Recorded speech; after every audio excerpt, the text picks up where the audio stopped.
তুমি শুধু চলে যাওনি, তুমি চলে যাওয়ার পর আমার সব কিছু থমকে গেছে। তুমি নীরবে চলে গেলে খুব সহজে, আর আমার ভেতরের সব কিছু শব্দহীনভাবে ভেঙে পড়ল। তুমি চলে যাওয়ার পর আমি অনেককে বোঝানোর চেষ্টা করেছি তুমি কতটা আমার প্রয়োজন ছিলে, কিন্তু আমি কাউকে বোঝাতে পারিনি।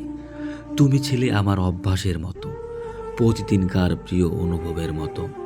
তুমি চলে গেলে আর কিছুই আমার আগের মতো থাকলো না, না সকাল, না রাত, না আমি। তোমার চলে যাওয়া মানে শুধু দূরত্ব নয়, এটা ছিল আত্মার এক পাশ হারিয়ে ফেলা। আমি এখনো খুঁজি তোমার ফেলে যাওয়া স্পর্শ, হাসি আর নিঃশ্বাস। তবু আমি সব সময় বলি, সুখে থেকো তুমি যেখানেই থাকো।